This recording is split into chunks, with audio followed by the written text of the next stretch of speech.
everyone. This afternoon, President Trump will deliver remarks on rolling back regulations to help all Americans. Deregulation has been a top priority of this president. The president reversed the disastrous overregulation of the Obama-Biden administration. Under President Trump, 7 deregulatory actions have been taken for every 1 new regulation. This amounted to $50 billion in regulatory cost savings, and it is important to note that this deregulation agenda lowers the cost for every American. The cost of these burdensome regulations fall disproportionately and benefit disproportionately lower income Americans. So this president took action to roll back the burdensome regulations that harm low income communities and make sure that these lower income Americans are taken care of. For example, the president's deregulatory agenda will boost household income by $3,100 annually. Thanks to President Trump's rolling back of the Obama-Biden era CAFE standards, families will have access to cheaper cars. The president's healthcare deregulation will also save patients nearly 10% on prescription drug costs. These real wins for the American people will disappear with a re-regulation agenda, which is why President Trump will continue to pursue his historic deregulation activity. On another note, we saw encouraging news yesterday on vaccines. Moderna's vaccine candidate is showing promising signs. It produced a positive, neutral immune response among the 45 participants in the study. This is comparable to what we see in recovered patients. And the bottom line is that so far we are seeing exactly what you would hope to see in a vaccine. The Moderna vaccine in particular, is expected to reach phase 3 by late July with 30,000 participants. And finally, on the therapeutics front, I just want to note a very encouraging Regeneron contract, a $450 million contract for monoclonal antibody cocktail. This is a bioengineered version of convalescent plasma. One of the several therapeutics available to treat COVID, can be used for prophylaxis and treatment, and they say they could have up to 70 to 300,000 vials of this by the end of the summer or early fall. So Operation Warp Speed continues. We continue to see encouraging news on the therapeutics front, and with that, I will take your questions. Jeff. Thank you, Kayleigh. Maryland Governor Larry Hogan said today that President Trump has left states to fend for themselves during this pandemic. He accused the president of not listening to medical experts. That is quite a takedown coming from a Republican governor. Yeah, it's really striking, his comments, especially when you compare them to his past comments. This is revisionist history by Governor Hogan, and it stands in stark contrast to what he said on March 19th, where he praised the great communication that the president has had with governors. On March 19th, he also said, "Thank you, there's been tremendous cooperation." And what is so striking to me about reading that op-ed is Governor Hogan begins with this dramatic April 18th scene where South Korea delivered tests, but just the day prior, he said something entirely different. He, in fact, thanked the president for the progress we've seen in federal and state coordination in recent weeks, and went on to praise testing capabilities. He said with regard to some of the top needs of states, including ventilators and testing capabilities. So 24 hours before this dramatic opening scene of his op-ed, he literally was praising the president of the United States for delivering on testing. And how do you explain that President Trump is trailing his opponent by double digits both nationally and in battleground states, with majorities disapproving of his handling of race relations and the coronavirus response? So that would be a question for the campaign when it comes to campaign polling. But what I would say is we believe this president has great approval in this country. His historic COVID response speaks for itself, with delivering on ventilators and testing, leading the world in the amount of testing we've provided, therapeutics, the 13 vaccine candidates, the Moderna example that I pointed out to you. This president's response has been historic, and we believe his support in this country reflects that. But with pertaining to battleground polling or campaign-related polling, I'd refer you there. Yes. Kayleigh, we've seen the president hold a range of public events this week, but none of those events have been focused on the coronavirus. Why not? The president's routinely focused on the coronavirus. I think you'll be hearing more about what we're doing in the coming week. He's hard at work. We talk about COVID every day from this podium. The task force is hard at work, and I'm glad you asked about COVID in particular, because I just want to read through some of the things that we are doing, which I think is most important than what we're saying is what we're doing. And the White House has engaged in travel. Dr. Birx to Louisiana, Mississippi, Alabama, Georgia, and South Carolina. I spoke with Dr. Birx this morning. She's in Georgia today, heading to South Carolina tomorrow. HHS has deployed 19 teams across the country. We identify not where we see embers, but pre that. We identify where we might see an emergence, and we send teams there to address it in advance. So we're proactive.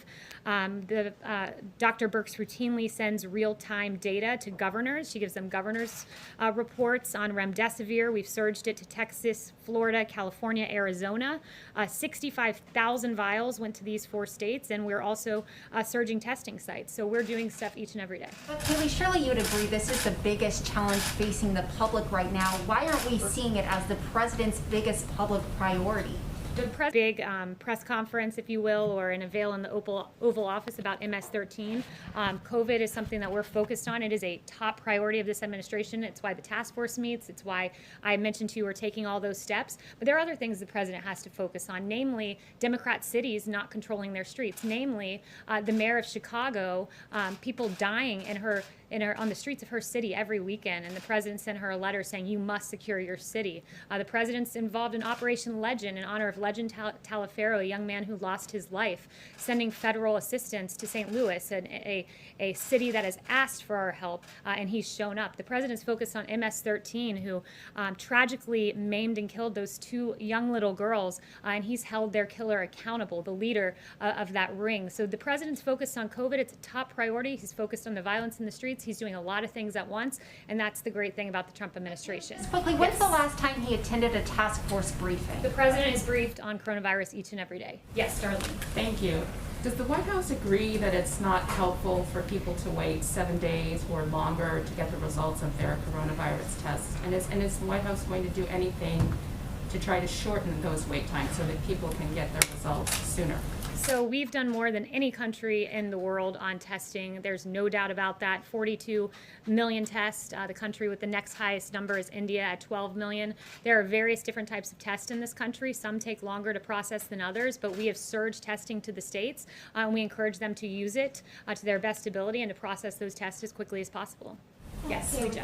To follow up on that, it's not just about the quantity of testing, it's about the quality of testing. So is the administration doing anything specifically to make all the tests out there return quicker results? Because, you know, a lot of health experts are worried that when people have to wait 7 days or longer, they're out here spreading the disease unknowingly. So as I noted, there are several different types of tests. There's the Abbott rapid response test. There are other tests that take longer. Dr. Birx and Admiral Joie are constantly out there advising on testing and how to process these tests. Ultimately, we can give the states the supplies, but they've got to use them in the best way possible to get results as quickly as possible. But rest assured, our team's fully engaged, from Admiral Joie to Dr. Birx and others. And Admiral Joie shared with me, we have 552 sites testing in America in 48 states and the District of Columbia.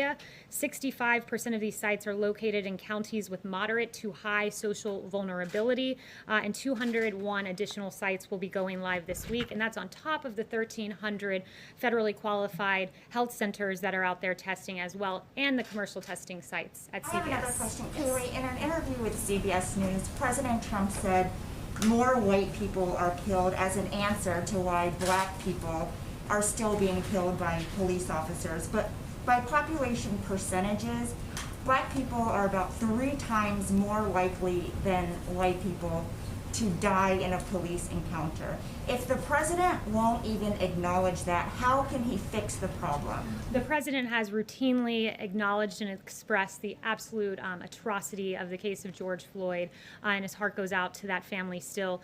He was noting a fact that there were, when you look at unarmed killings with police interactions in this country, that you had 9 unarmed black individuals who were fatally shot and 19 unarmed white individuals. That's down from 38 and 32 respectively in 2015. So the numbers have actually come down since the Obama administration. He was making that point, but one point he wants to strongly make is this, that black men and women who die of homicide, they are likely to die of homicide at 8 times greater than that of white individuals and Hispanics combined. That's the rate combined. So that's an extraordinary thing that we want to look at. I've listed for you the names of these kids who have died across this country. It is unacceptable, and under this president, he'll take action, and the derelict mayor of Chicago should step up and ask for federal help because she's doing a very poor job at securing her streets. Talking about people Yes. who are dying at the hands of police Yes. officers.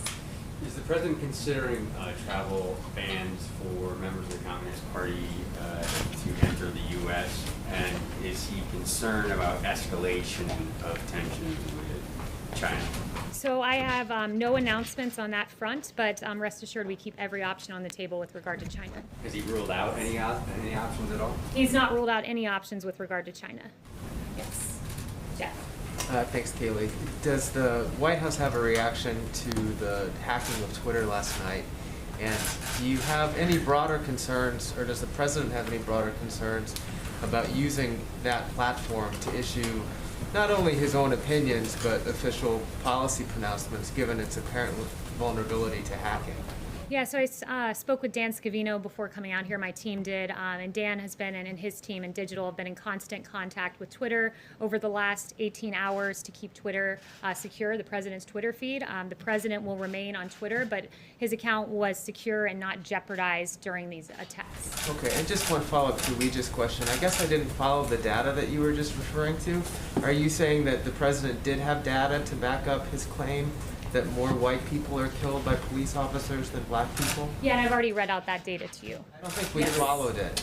I I've didn't. already read out that data to you, and you can go fact check on the Washington Post. Yes. Kayleigh, 2 quick questions. First, Congressman Steve Watkins of Kansas has been charged with 3 felonies in a voter fraud case.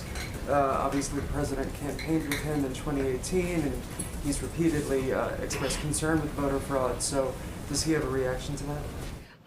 That's the first I'm hearing of that. I haven't spoken to the president of it. He does have very real concerns about voter fraud, and he's mentioned several of those. And there's yet more information that there is rampant voter fraud when you have mass mail-in voting. In 2016, as the president has noted, about 1% of absentee ballots nationwide were thrown out, and it could be much higher this year as many people vote by mail for the first time. That's one of the flaws with mass mail-in voting.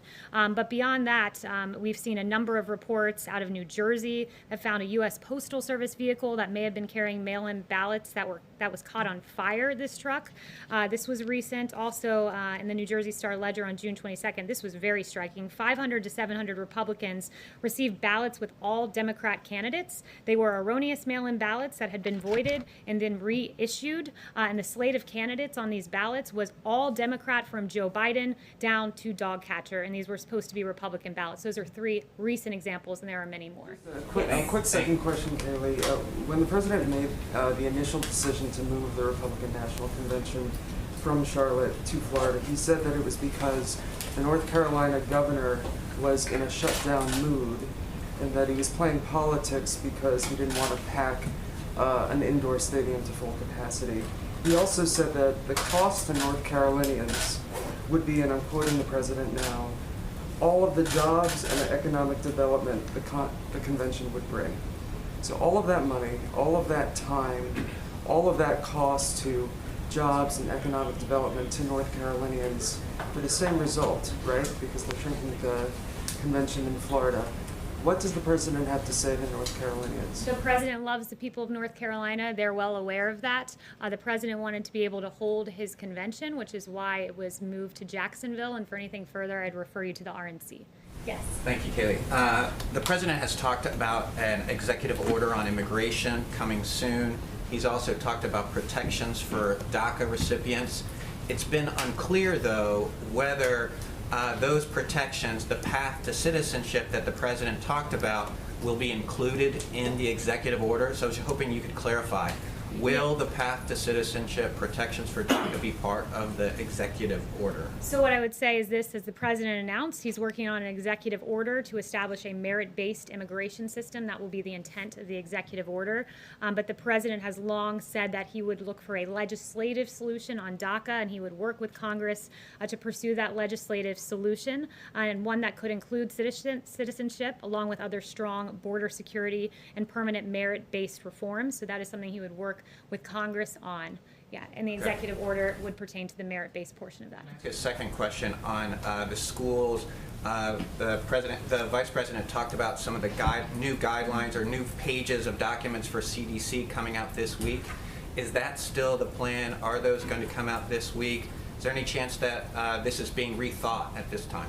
So those are CDC guidelines you're referencing, so I'll leave it to CDC as to when those guidelines come out.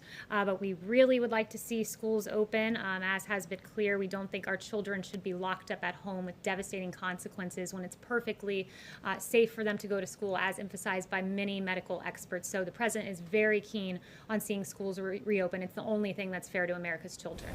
Yes. Thanks, Kayleigh. Two quick questions for you. On Wednesday, the CDC director said, quote, "If all of us would put on a face covering now for the next 4 weeks, 6 weeks, I think we could drive this epidemic into the ground." Admiral Giroir has made similar comments. The CDC director called it our, quote, major defense. I'm wondering if the president would consider at any point a nationwide mask mandate. Well, the president has said that he would wear a mask if he was in a place where he couldn't be appropriately social distanced. He did wear a mask this weekend when he visited the hospital. So he has shown that he'll wear a mask, and not only that, that he would wear one if he wasn't socially distanced, as evidenced by his own actions. We leave it to localities to make the decisions with regard to face coverings, and the CDC guidelines remain the same today, recommended but not required. And a quick second question for you. You were saying earlier that the president is very concerned about local officials who are not taking actions about deaths in their cities. You also said he was appalled by what happened to George Floyd. In March, a 26-year-old black woman named Breonna Taylor was killed while sleeping in her home. The 3 officers involved in that case in Kentucky have not been arrested or fired. Is the president monitoring that case at all, and does he want to see justice for Breonna Taylor? Yeah, I won't weigh into that other than to say I'd refer you to the DOJ, who takes federal action where necessary, where the facts merit, but our hearts grieve for Breonna Taylor's family. Thank you. Another question on China. President Trump is the only U.S. president to have stood strong against China, which is of great comfort to countries like India and his other allies in the Asian neighborhood. Does he has a message to China on this? And has he spoken to China, other countries, how to collaborate against China? Yeah, thank you, Lalit. I did see your question earlier, and I brought it to the president, and he said, I love the people of India, and I love the people of China, and I want to do everything possible to keep the peace for the people. Thank you. Yes, a question that flows from 2 events that we saw recently that we wouldn't have seen at previous White Houses. The first was the campaign meeting in the cabinet room last month, and then the political speech in the Rose Garden this week. Can you talk about your understanding of what the White House policy is for this White House as far as politics? Is there any place in the White House where you think politics is inappropriate? I mean, where do you draw the line? We act in accordance with the Hatch Act. It's well established that the president and vice president are not subject to the Hatch Act. It says this much in the Hatch Act. It says that the Hatch Act applies to executive branch employees, which is defined in the Hatch Act as employee, meaning any individual other than the president and the vice president. So his speech in the Rose Garden was entirely appropriate. The Hatch Act has nothing to do with this, though. What? It has everything to do with this. Go read the Hatch Act. That's what you're alleging is problematic for the president. Stating what your real problem was the fact that the president gave a very good, powerful speech from the Rose Garden. Owen. Well, you talked about earlier with school districts, but we're seeing more school districts, at least in Virginia, for example, last night, deciding to go online only. What does the president say to parents out there who are now going, okay, what do I do with my kids? Yeah, the president has said unmistakably that he wants schools to open, and I was just in the Oval talking to him about that. And when he says open, he means open and full, kids being able to attend each and every day at their school. The science should not stand in the way of this. And as Dr. Scott Atlas said, I thought this was a good quote. Of course we can do it. Everyone else in the Western world, our peer nations, are doing it. We are the outlier here. The science is very clear on this, that, you know, for instance, you look at the JAMA pediatric study of 46 pediatric hospitals in North America that said the risk of critical illness from COVID is far less for children than that of seasonal flu. The science is on our side here, and we encourage for localities and states to just simply follow the science, open our schools. It's very damaging to our children. There's a lack of reporting of abuse. There's mental depressions that are not addressed, suicidal ideations that are not addressed when students are not in school. Our schools are extremely important. They're essential, and they must reopen. Yes. Thanks, Kayleigh. The U.S., Canada, and the U.K. today accused Russia of trying to hack coronavirus research, vaccine research. I was wondering if the president has a response to Russia for that. Yes, so the one thing I would say about that, and it was announced earlier today, is that we worked very closely with our allies to ensure that we would take measures to keep that information safe, and we continue to do so, and we're aware of those activities. Yes, Chanel. Thanks, Kayleigh. On the CDC, on the movement of data going straight from CDC to HHS now, understanding that HHS needs access to real-time data, was there also any concern whatsoever undergirding this decision regarding CDC's possible manipulation of data? There were some reports coming out of Florida. Certain states were coming out and saying mid-level CDC reports were not necessarily accurate. And so did that have any effect in this decision to send data straight to HHS? No, the intent for this decision, and I talked extensively today with Dr. Birx, with Secretary Azar, and with Dr. Redfield about this. The intent of this is we need to make sure that there is daily data that is being given to Dr. Birx and others who are running point on a lot of our actions with remdesivir and identifying hotspots. And I would point out, and I just want to explain this because I think there's been some confusion in the press, that there are two methods of data collection. The one is the National Healthcare Safety Network, and this is a CDC system, and this is where hospitals voluntarily report their data, and about 81% of hospitals were reporting their data. So we don't need 81% of hospitals reporting data. We need 100% of hospitals reporting data because it is critical that Dr. Birx and others receive the daily admissions, ICU use, and PPE numbers. And when you're only getting 81% of hospital data, that means you've got 19% of hospitals that were unaware of their needs. So what happened is we also have a second method of tracking this data, and it's the TeleTracker database, and this is an HHS system. And this was initially used for purposes of provider relief funding, and we asked hospitals to tell us about their COVID admissions so that we could identify possible hotspots. And as it turns out, this data ended up being more complete, more up to date with information. And so ensuring that hospitals are reporting into this system where we're getting more complete data was the reason that HHS has had this transition where they've asked hospitals to transition reporting to the TeleTracker system. It's important, especially with remdesivir distribution, that we know exactly where the needs are so we can surge them. So this Still have access to this data. Yes, that's right. So I did confirm that with Dr. Redfield, that this is completely open source data available to the CDC. Secretary Azar says we insist that they use it, and no one, and Dr. Redfield confirmed this, no one is taking access or data away from the CDC, and that data is routinely published so that the American people are fully informed. Yes. So I wanted to follow on that briefly. There's been some complaints, particularly among independent modelers who are using the CDC data that was updated daily to sort of put out their public models, some of which the White House has relied on, that now those dashboards have been taken down. So I'm wondering if the administration would sort of commit to making the broader database a bit more available to the public? The CDC database is the public data that's been out there. It'll continue to be public. It should be public. And this is all about getting more data out there, not less data, and ensuring in particular that our doctors get that daily data. And one thing that I'd also like to point out for everyone is just with regard to testing, we've done more than 42 million tests, as I noted. The second highest number is 12 million from India. We're leading the world in testing. It's a very stark contrast, and the president mentioned this yesterday, so I just wanted to put some additional information out there. It was actually CBS reporting that in 2009, under Obama-Biden, quote, and this is CBS reporting, CDC abruptly advised states to stop testing for H1N1 flu